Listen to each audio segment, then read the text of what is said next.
Et bonne année à toi, bienvenue dans cette toute première vidéo de l'année 2024, année qui va être remplie de belles choses je l'espère. Vous pouvez voir qu'il y a plusieurs changements. D'abord pour la première fois je parle dans un micro, il y a une nouvelle caméra, il y a mon ordinateur juste là, je suis assis, on est bien éclairé. On est prêt pour une nouvelle année, tout simplement. Je ne peux pas dire grand chose de plus, mais avant de se concentrer sur cette année 2024, sur toutes les choses géniales qui vont arriver sur cette chaîne en 2024, on va d'abord faire un petit retour dans le passé, comme vous l'avez vu sur ce titre, le passé pas trop loin, le passé proche, puisqu'on va voir en 2023 quels sont les 10 meilleurs films que j'ai vus. Et à la 10e place de ce top, on retrouve un film sorti il y a pas très longtemps, on retrouve le film Wonka. Voilà, j'ai rien d'autre à dire, je sais que ça commence déjà très très mal pour ce top, certains se disent mais qu'est-ce qui se passe? Oui, Wonka, mais je ne mets pas ça comme ça, je vais quand même vous expliquer un petit peu pourquoi Wonka est à la 10e place. C'est parce que c'est tout simplement le meilleur blockbuster que j'ai vu cette année. C'est une proposition radicale, alors quand je parle de radicalité dans le film, c'est plutôt que le réalisateur, Paul King, qui est aussi le gars qui a fait les films Paddington, a une proposition. Une proposition, et il va au bout de son délire, il y va à fond, c'est-à-dire que dès les 3 premières secondes, Timothée Chalamet se met à chanter. Oui, Wonka c'est une comédie musicale, ce qui est assez étonnant, qui se retrouve d'ailleurs à cette place-là dans le top, mais ça fonctionne, c'est un univers nouveau, c'est juste un retour en enfance, mais tellement bien fait, que ça m'a énormément marqué, que ce soit le film comme ses musiques que j'ai réécouté beaucoup par la suite, dont la chanson Oompa Loompa. Pour moi, Wonka, quand je le résumais et que j'en parlais autour de moi, je disais juste que c'est ce à quoi tous les blockbusters devraient ressembler. Wonka, c'est un univers fort, et c'est pour ça que tous les blockbusters devraient lui ressembler, parce que qu'on aime ou qu'on n'aime pas, il y a une proposition visuelle et même scénaristique qui est différente. C'est pour ça que Wonka se retrouve à la 10e place. On va tout de suite passer à la 9e place, et là déjà vous entendez peut-être le chat qui miaule, c'est pas grave. On va tout de suite passer du coup à la 9e place, et vous allez voir que déjà là ce top ne ressemble plus à rien, puisque après Wonka, après le chocolat, après les douceurs, on va passer à un film d'horreur avec Freddy, les griffes de la nuit. Oui. Oui, oui, oui, Freddy les griffes de la nuit se retrouve juste après Wonka, tout simplement parce que c'est rigolo. Voilà, alors c'est peut-être pas l'adjectif qui nous vient le premier en tête quand on parle de films d'horreur, c'est rigolo, mais il n'y a pas plus débile, plus rigolo que Freddy les Griffes de la Nuit. Il y a des trucs tellement absurdes qui sont hyper bien faits. Les visions on parle de Johnny Depp qui se fait bouffer par son lit, par exemple. Voilà, c'est pour vous donner un petit exemple. Donc le film est vraiment à ce côté film d'horreur débile, série B que j'aime beaucoup, beaucoup, beaucoup. Mais en plus, oui, ça a l'air débile, mais il y a un vrai fond, un vrai propos et un truc sur les visions de cauchemar qui, moi, me parle beaucoup, la manière dont le cauchemar est filmé et dont ce rêve se transforme petit à petit en horreur. Oui, c'est vraiment un film d'horreur qui m'a beaucoup marqué cette année par son côté série B, assumé, mais en même temps, ces visions de cauchemar qui, par contre, elles m'ont vraiment prise très très fort. On passe du coup à la 8e place. Et alors là, ça n'a de nouveau plus rien à voir avec la place précédente, puisqu'on va revenir sur un film un peu plus enfant, on va aller sur un film d'animation, de stop motion pour être plus précis, avec Fantastic Mr. Fox, sorti en 2008, donc on n'est toujours pas sur un film de 2023. Alors Fantastic Mr. Fox c'est un film de Wes Anderson, et je dois vous l'avouer, j'ai un problème avec Wes Anderson. J'ai du mal à ressentir l'émotion chez Wes Anderson. Je regarde ses films, je comprends pourquoi les gens trouvent ça génial, mais j'ai pas l'émotion. C'est un petit peu comme si j'étais sur le quai de la gare, devant moi il y a le train qui part pour Disneyland Paris, il y a des super locomotives, le train est magnifique, les gens dedans sont contents parce qu'ils vont à Disneyland, sauf que moi j'ai pas de ticket. Donc je reste sur le quai, je vois le train partir et je comprends pas en fait. Et ben c'est exactement pareil avec Wes Anderson. J'ai exactement le même truc, je vois le délire que les gens ont avec, sauf que moi je ressens pas l'émotion. Et puis un jour Wes Anderson, il a vu un livre de Roald Dahl, il s'est dit ah tiens c'est super, je vais en faire un film. Et ça a fonctionné. Là, c'est le premier film de Wes Anderson que je regarde et je comprends le délire, je comprends pourquoi Wes Anderson c'est plus qu'un style visuel, c'est plus que des plans symétriques, des couleurs pastel, etc. C'est autre chose. Et comment justement ce style visuel peut apporter une touche de fantaisie qui va servir à l'émotion plus tard. Je ressens de l'émotion. Et ça, quand ça arrive, c'est vraiment hyper prenant parce que Wes Anderson, c'est un cinéaste de génie en fait. Le problème, c'est qu'il faut attendre plusieurs films, il faut essayer plusieurs fois, essayer, se tromper, recommencer, revoir d'autres films de Wes Anderson pour comprendre qu'en fait c'est un réalisateur de génie. Bon, là maintenant, on va arrêter un petit peu avec la douceur. On va revenir à un truc un peu plus sombre. On va passer sur un film de 2023, une autre sortie ciné de 2023 qui est sortie dans très très peu de salles. Un film qui s'appelle How to Blow Up a Pipeline. Alors, imaginez Reservoir Dogs, le chef-d'œuvre de Tarantino, en version terroriste, anarchique, écologique. Oui, il y a des mots qui n'ont pas l'air d'aller ensemble, mais c'est vraiment ça. De quoi parle How to Blow Up a Pipeline? C'est l'histoire de jeunes et de moins jeunes, de personnes, de milieux différents, de classes sociales différentes, etc., qui vont se retrouver parce qu'ils en ont absolument marre de la pollution, etc., et qui vont dire, bon, maintenant, il faut qu'on fasse un truc fort. Qu'est-ce qu'on peut faire? On va faire péter un pipeline. Voilà, un oléoduc, vous voyez, c'est quelle canalisation qui transporte le pétrole. Et ils vont faire péter un pipeline. Et le film est surtout marquant non pas par l'originalité de la mise en scène, parce que comme je l'ai dit, j'ai dit au début, imaginez Reservoir Dogs, etc. Parce que ça reprend exactement la même structure que Reservoir Dogs. Voilà, le réalisateur, il a vu Reservoir Dogs, il s'est dit, c'est super, je vais faire exactement la même chose dans mon film, mais avec des éco-terroristes. Et ça fonctionne super bien, non pas de nouveau par la forme, parce que c'est Reservoir Dogs, et que bah t'as vu une fois, tu le vois deux fois, c'est ce même système de flashback imbriqués les uns dans les autres, les pièces de puzzle qui sont censées conduire à un final où tu fais et bon là la sauce prend un petit peu moins parce qu'évidemment on connaît Reservoir Dogs, on sait qu'il est censé avoir un twist, donc moi ça prend un peu moins et j'ai envie de dire quitte à voir un film qui ressemble à Reservoir Dogs, je préfère revoir le film de Tarantino. Mais là où il se retrouve aussi haut dans ce classement, c'est surtout que la réflexion qu'il y a derrière, le propos qui est tenu derrière, je vous dis, faire péter un pipeline, éco-terroriste, etc. C'est un truc qui m'a beaucoup touché avec cette réflexion et je suis revenu chez moi après la séance et je me suis dit mais en fait qu'est-ce qu'on pourrait faire pour l'écologie parce que c'est facile de voir un film et de se dire on va péter un pipeline et au final ben ouais au final on le fait pas, on reste chez nous et donc ça m'interroge sur cette notion entre ce qui est juste moralement et ce qui est légal et est-ce que c'est parce que c'est pas légal que c'est pas juste. L'intelligence dont il apporte sa réflexion pour moi vaut cette septième place. Alors en septième place, on va revenir sur un truc dont on a parlé avant, avec Le Venin. Alors Le Venin, vous n'avez sûrement pas entendu parler. Vous vous rappelez, vers fin septembre, il y a eu 4 courts-métrages de Wes Anderson qui sont sortis sur Netflix. Et ben Le Venin, c'est un des courts-métrages de Wes Anderson. Voilà, on est un nouveau Wes Anderson qui va lui aussi adapter de nouvelles de Roald Dahl. Ah, je vous l'ai dit là, le Wes Anderson et Roald Dahl, pour moi c'est le tiercé gagnant, il pourrait faire n'importe quoi de Roald Dahl, moi je suis preneur et j'achète. Alors là où je mets Le Venin, alors que c'est un court-métrage aussi haut, c'est parce que déjà c'est très court, donc c'est assez facile à voir, ça dure un quart d'heure si vous avez, je sais pas, une pause toilette, un trajet en bus. Regardez Le Venin, c'est sur Netflix. Et en plus, il y a une certaine radicalité, alors je sais que c'est la deuxième fois que j'utilise ce mot, mais c'est pareil un peu comme mon cas, c'est-à-dire que le réalisateur, Wes Anderson ici en l'occurrence, a un délire et il y va à fond.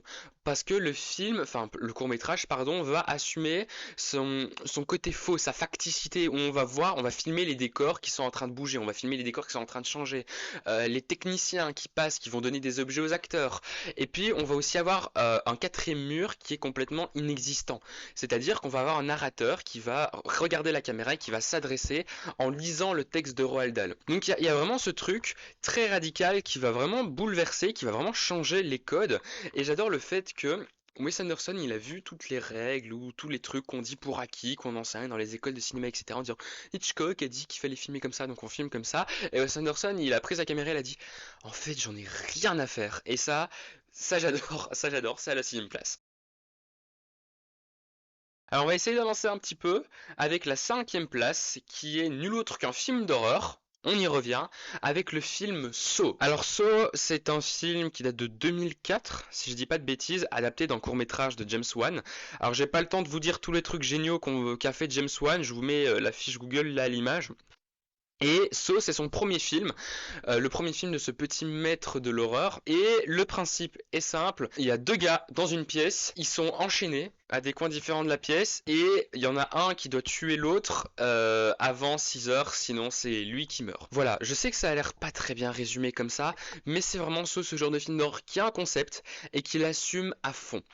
Et j'adore parce qu'on a tendance à dire que Saw c'est devenu une saga juste de ce qu'on appelle le torture porn, donc c'est vraiment juste on torture des gens et c'est génial. Alors que le premier film c'est pas du tout ça, c'est vraiment un petit thriller psychologique où le gore sera plutôt sous-entendu. C'est-à-dire qu'il y a une scène à un moment dans le film, attends, âme sensible, s'abstenir, où il y a un gars qui doit découper son pied pour s'échapper. Et au lieu de montrer le gars qui découpe son pied avec la scie, on montre une scie, on montre le pied du gars, et la mise en scène fait le reste en disant tu sais très bien ce qui va se passer, mais je vais pas te le montrer. Et ça c'est génial, la tension tient tout du long de ce petit concept là de juste deux gars dans une pièce enchaînée, il y a un cadavre au milieu, ça j'ai oublié de le préciser. Et on arrive à la fin avec un truc absolument génial. Le final de Saw, alors je vais pas spoiler, mais ce truc à la fin avec la musique, etc. T'es juste scotché en mode non. Là, je sens que je parle un petit peu trop. Ça fait déjà 15 minutes que je tourne cette vidéo. On est à peine à la 6ème place. Le montage va être horrible. On va passer du coup à la 4ème place avec un film un peu plus attendu, un film de 2023, un truc voilà, on sait où on est, c'est pas étonnant de le voir dans Stop puisque à la 4ème place de Stop, j'allais dire la 3ème, à la 4ème place de Stop, on retrouve Oppenheimer. Oh ben tiens, comme c'est original, Nolan fait un film et c'est un chef-d'œuvre. On est tous étonnés. Non, Oppenheimer c'est génial, il y a ce truc, c'est 3 heures, mais il y a une fluidité où Nolan commence vraiment, j'ai l'impression, à avoir ses plans qui sont des évidences en mode il tourne et c'est ça qu'il faut faire. J'ai un petit peu plus de mal avec Oppenheimer parce que je trouve que on est sur du Nolan, pas très Nolan, je sais pas comment dire. C'est-à-dire que c'est le film de Nolan qui ressemble moins à son style. Moi, ce que j'adore chez Christopher Nolan quand il fait un film, c'est justement ce délire de un peu comme dans Tenet, à savoir n'essaye pas de le comprendre, ressens-le. Et c'est pour ça que j'adore Tenet et que c'est mon film de Nolan préféré, que je trouve que c'est le plus grand film de Nolan. Après, personne n'est prêt pour ce débat, mais ça c'est une autre question. J'adore la facilité avec laquelle Nolan peut te faire avaler des trucs complexes, un truc de 3 heures, biopic sur le père de la bombe atomique, qui est même pas vraiment un biopic sur ça, parce qu'on a ces époques entremêlées, il y a du noir et blanc, il y a Robert Downey Jr. qui joue incroyablement bien, et le film dure 3 heures et c'est vrai que entre les 2 premières heures et la toute dernière heure, il y a un changement radical, c'est-à-dire que les 2 premières heures, c'est vraiment la construction de la bombe atomique et la dernière heure, on va plutôt être sur le procès d'Oppenheimer, etc. Et donc c'est vrai que on a un peu comme deux films dans un, c'est un peu plus compliqué, mais j'adore la facilité avec laquelle voilà, c'est fluide, on est emporté dans ce tourbillon de mots et chaque réplique est plus forte que l'autre et on comprend pourquoi ils en sont là. C'est absolument, moi j'adore les films très verbeux et vous le verrez à la première place de Stop d'ailleurs, j'adore les films très verbeux qui arrivent à t'amener petit à petit à construire ce film comme un oignon et on épluche les couches jusqu'à arriver au noyau comme ça. Les films de Christopher Nolan sont là et là c'est tout le reste du cinéma. Là on arrive dans les choses très très très sérieuses puisqu'on arrive enfin au top 3 avec le troisième film qui est un film que j'attendais pas du tout cette année, je l'ai pas vu venir, j'ai été le voir au hasard un peu comme ça et j'en suis resté bouche bée. Vraiment, c'est un film français, Cocorico. Premier film français, je crois, dans ce top, je suis plus sûr. Mais c'est un film français qui n'est nul autre que Le règne animal. Le règne animal, ça parle de quoi?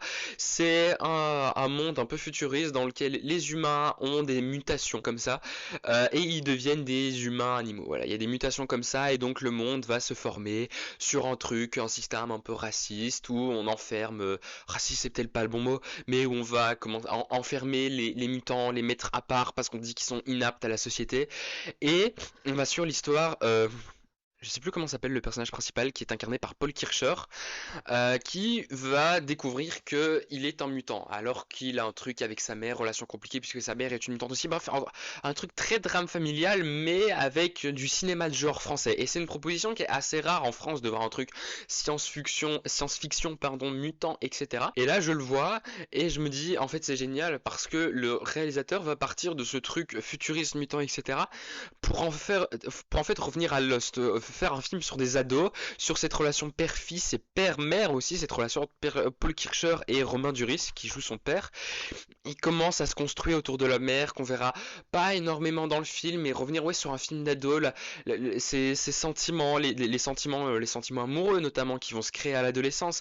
Et c'est assez rare de voir un film qui parle de l'adolescence et qui fait pas ringard. Alors que là non, c'est vraiment un truc très très doux, très mignon, très bien construit, avec une émotion extrêmement présente. Et c'est vraiment, ce film m'a réconcilié avec Romain Duris. Un des derniers films dans lequel j'ai vu Romain Duris, c'est le film Arsène Lupin. Si vous avez vu ce film, vous comprenez pourquoi j'avais un très très mauvais souvenir de Romain Duris. Comment à partir de choses simples, l'émotion peut se créer. Comment est-ce qu'à partir d'un décor très franco-français, on arrive à créer quelque chose de nouveau. C'est un film qui m'a carrément fait pleurer avec cette scène dans la voiture où Paul Kircher et Romain Duris recherchent la mer. Il y a une chanson derrière, je pense que c'est c'est une chanson de Pierre Bachelet, j'ai pas été vérifié, mais derrière et il crie maman et c'est très beau, c'est très émouvant. Et à la deuxième place, c'est Pulp Fiction. On a parlé de Tarantino tout à l'heure.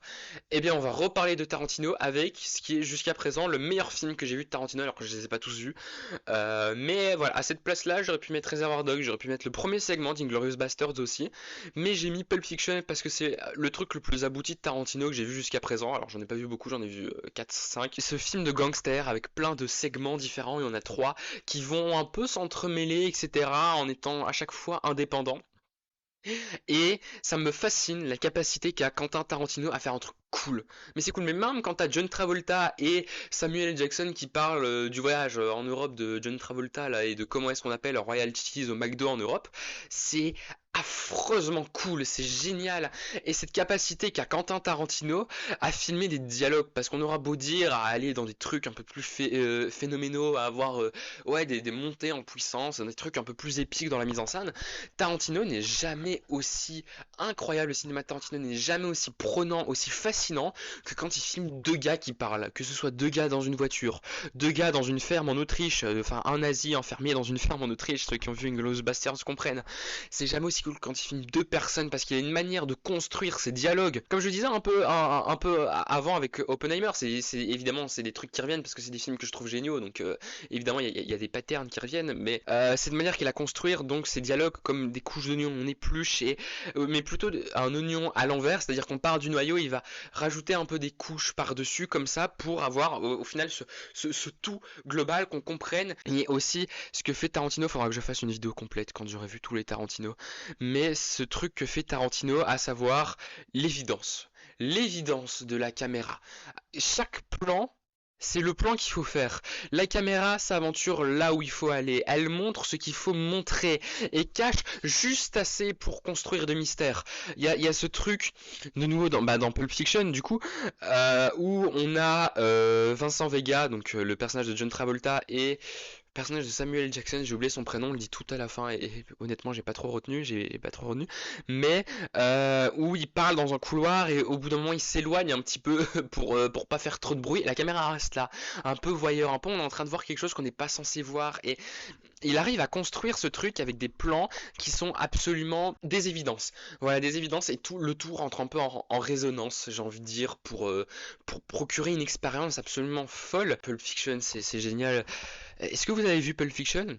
Si oui, dites-le moi en commentaire si vous avez vu Pulp Fiction. Et enfin, on passe à la première place. Ça fait 25 minutes que je tourne. Cette vidéo va être beaucoup trop longue parce que ce premier film, c'est un chef-d'œuvre. Oh là là là là. On est sur un film français, Anatomie d'une chute. Comment je vais m'y prendre pour parler de ce film? C'est l'horreur, il y a trop de trucs à dire. J'aurais dû faire une vidéo plus tôt pour vous expliquer pourquoi Anatomie d'une chute c'était le meilleur film de 2023. Mais je pense que cette vidéo aurait duré autant de temps que cette vidéo que celle-ci. Anatomie d'une chute, film de procès, c'est génial, c'est le plus grand moment de cinéma que j'ai passé dans une salle de cinéma depuis très longtemps, depuis Matrix 4. D'ailleurs, est-ce qu'il y a des gens qui aiment Matrix 4? Je sais pas, je pense que je suis un peu le seul. Non, vraiment, ce truc de plan avec une des plus grandes scènes de cinéma que j'ai vu, cette scène de dispute. Au milieu du film, il y a le procès de Sandra. Je pense elle s'appelle Sandra. C'est un peu perturbant parce que l'actrice s'appelle Sandra Hüller. Sandra, où il y a la scène de dispute où on comprend petit à petit où ça veut en venir et où les dialogues sont assez perfides pour venir titiller ta conscience de spectateur, mais en même temps, tu sais pas, voilà, ça monte et au début tu dis ok, c'est une discussion un peu tendue, mais c'est bon, ils ont mal dormi et ça va passer et ça finit. Et au point le plus culminant, au point où tu sens que toute la tension qui est construite depuis 10 minutes va éclater, Justine Triet, la réalisatrice, elle se dit bah maintenant on coupe. Bon, ouais, il y a peut-être un faux raccord à la caméra, parce que ma caméra vient de se mettre s'est mis en surchauffe, ça faisait trop longtemps qu'elle tournait, je parle trop de films, je sais même plus où j'en étais, parce que vous pouvez voir au début de la vidéo, je lisais un petit peu parce que j'avais écrit, et je me suis dit pour le top 3, j'allais improviser. J'allais laisser les émotions parler. Le problème, c'est qu'il y a trop d'émotions. c'est, c'est des films que j'ai trop aimé cette année, j'ai trop parlé. Et du coup, le fait que la caméra se mette en surchauffe, j'ai même pas de planche pour m'aider à côté. Je parlais, ouais, cette scène qui est géniale de construction des dialogues qui sont assez perfides pour qu'on en arrive, ça j'ai dit, le procès, la manière que le film a d'alterner, pardon, entre le procès, la réalité et comment le film se construit comme un puzzle géant. Mais aussi, et je vais m'attarder un petit peu plus là-dessus pour éviter que cette vidéo dure trop longtemps, le jeu de Sandra Hüller. Attardons-nous sur le jeu de Sandra Hüller, mais d'abord donnons-lui un Oscar, un Golden Globes, un BAFTA, même si c'est pas un film américain. Donnons-lui un film anglais, pardon. Donnons-lui tous les prix possibles et imaginables. Sinon, je vais faire un scandale. Je fais un scandale si Sandra Hüller n'a pas un Oscar. C'est fabuleux la capacité qu'a Sandra Hüller de se mettre dans un rôle qui n'a rien d'aimable. Vraiment, elle a tout ce qu'une femme, tout ce qu'elle a pour rendre une femme mal aimable aux yeux de la société. C'est-à-dire que elle a réussi plus que son mari, elle est un peu hautaine, elle est bisexuelle, elle prend les gens un peu de haut parce elle est plus maligne que la majorité des gens qu'on voit dans ce film. Et donc elle a tout pour tout ce que la société n'aime pas généralement chez une femme. Et comment elle arrive à faire ça? Comment est-ce qu'elle arrive à se rendre empathique, mais en même temps à avoir un truc dans ses expressions faciales qui, pendant tout le film, te dit, ok, elle peut pas avoir poussé son mari. Mais peut-être qu'elle l'a poussé et tu ne sais jamais et tu ne sauras jamais dans ce film ce qui s'est réellement passé.